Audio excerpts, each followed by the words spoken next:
ओम तव कथामृतं तप्त जीवनम कविभिडीरितं कल्मषापहं श्रवणमंगलं श्रीमदाततं भुवि गृह्णन्ति भूरिदा जनाः।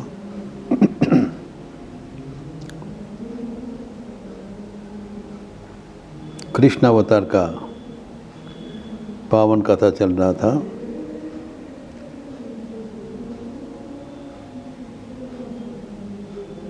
सबसे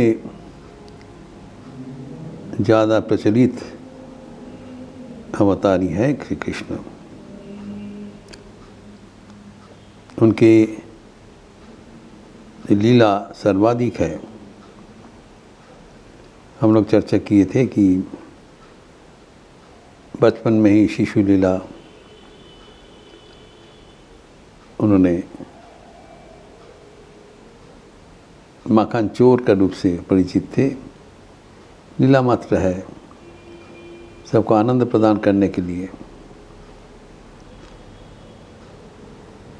फिर उसके आगे गोवर्धन लीला,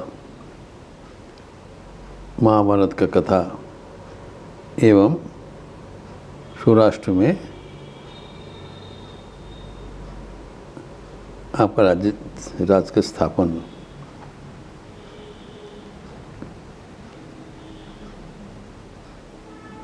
द्वारकापुरी।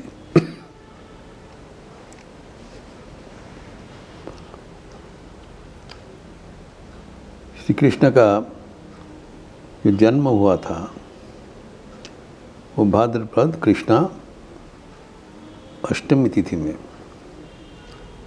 जिसको जन्माष्टमी कहा जाता है, अतः कृष्ण जन्माष्टमी। एवं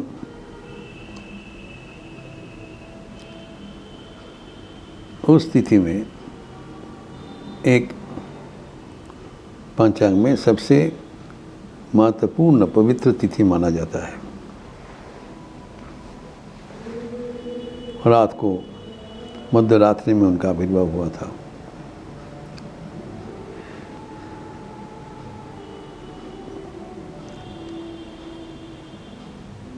उनकी जन्म कथा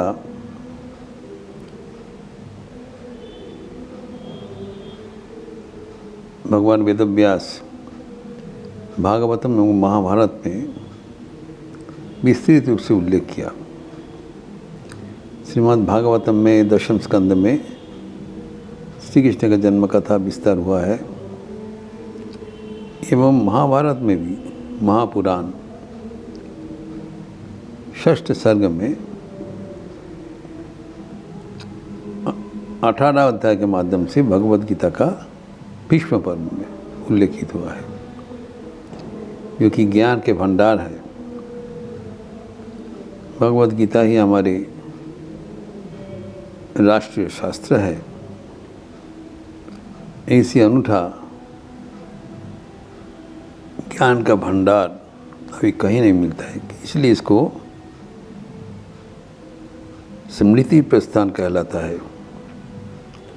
जबकि वेद में अंतर्गत उपनिषद में श्रुति प्रस्तर कहलाता है।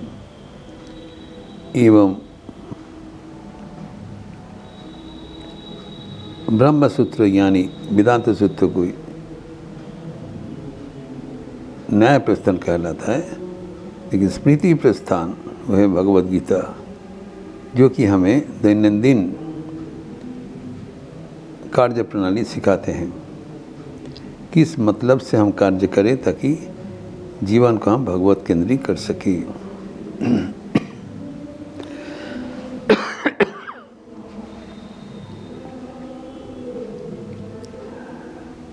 जो सबसे ज़्यादा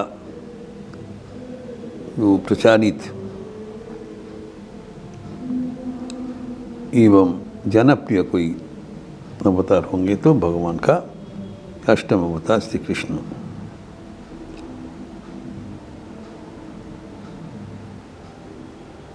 विभिन्न ग्रंथों में इनको उल्लेख है। वैष्णव ग्रंथ में सब आदमी एक वाक्य में श्री कृष्ण को भगवान का ही अवतार मान लिया, विष्णु का अवतार। जबकि गौड़ीय वैष्णव धर्म, बल्लवाचार्य संप्रदाय, निम्बार्क संप्रदाय आदि श्री कृष्ण का जो रूप, उनका जन्म भगवान से समर्थक करके भेजा है। जबकि गीत गोविंद में जयदेव गोस्वामी श्री कृष्ण को सब अवतार के रूप में माना। श्री कृष्ण ही 10 अवतार के रूप में आए थे। वहाँ पर 10 अवतार में श्री कृष्ण का अवतार नहीं माना, 10 अवतार ही श्री कृष्ण के एक रूप है, इसी माना गया है। केशवधृत बुद्ध शरीर जय जगदीश्वरे, हर शरीर केशवी धृत, केशवी मध्यमनी है। 10 अवतार उनका ही अवतार है, अर्थात श्री कृष्ण एवं भगवान विष्णु में कोई भिन्नता नहीं है,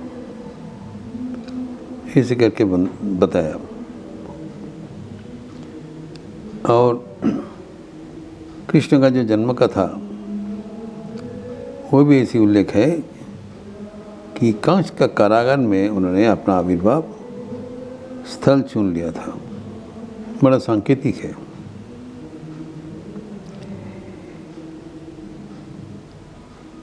जो देवकी कंस का बहन थी एवं कंस एक अत्याचारी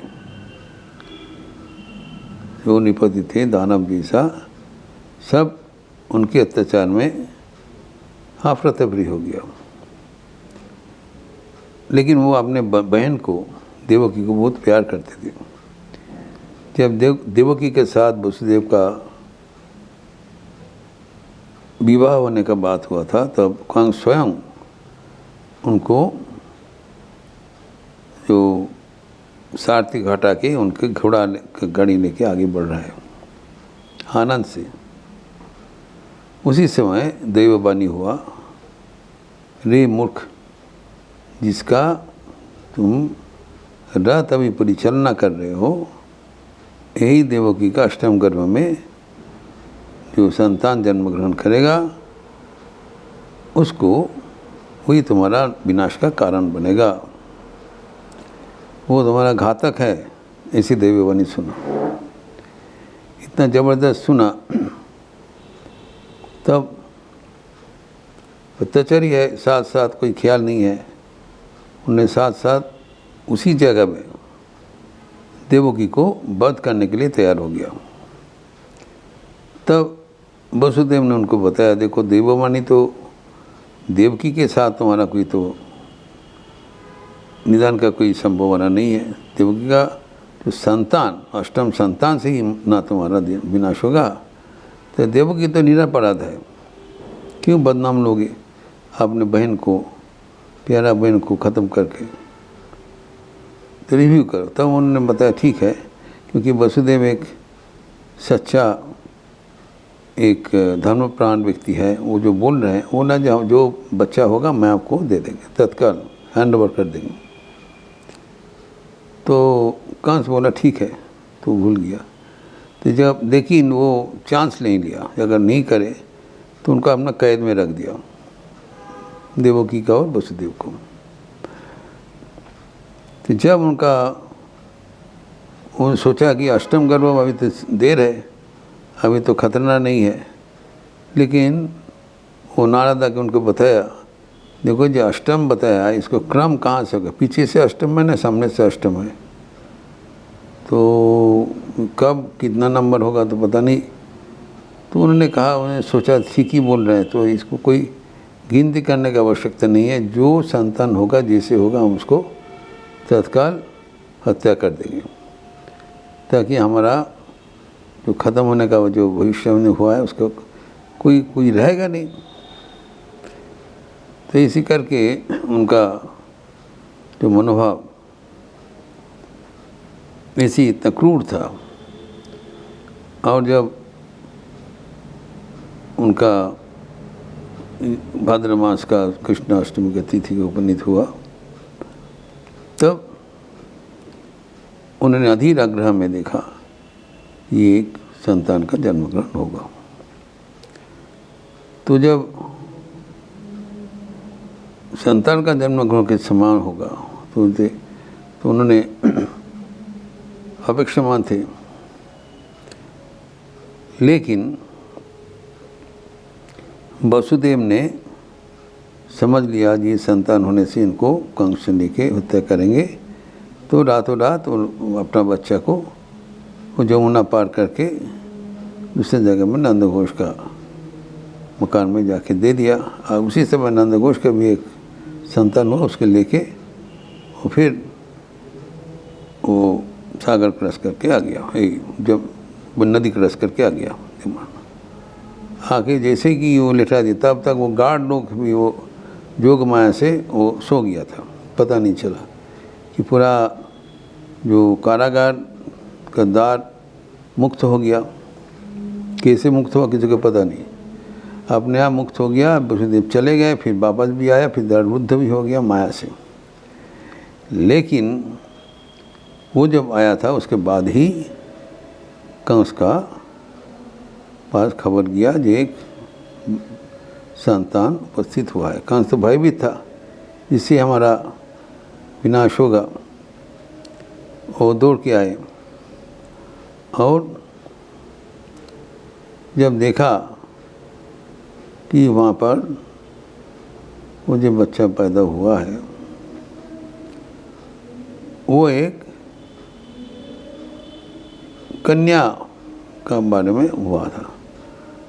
तो उन्होंने सोचा कि कन्या और जो पुत्र या पुत्री कैसे होगा तो पता नहीं, तो वो कोई चांस न लिया जाए, उसको तत्काल लेके उसको हत्या कर दिया। लेकिन हत्या नहीं कर पाए, जैसे उसको उठाया तब तक वो हाथ से चले गए वो बच्चा। और जाते वक्त वहाँ देवी दुर्गा का एक आविर्भाव हुआ और उन्होंने ऊपर से बताया तुम्हें जो वध करेंगे वो गोकुल में अभी वर्धित हो रहा है, मैं वध करने वाला नहीं हूँ।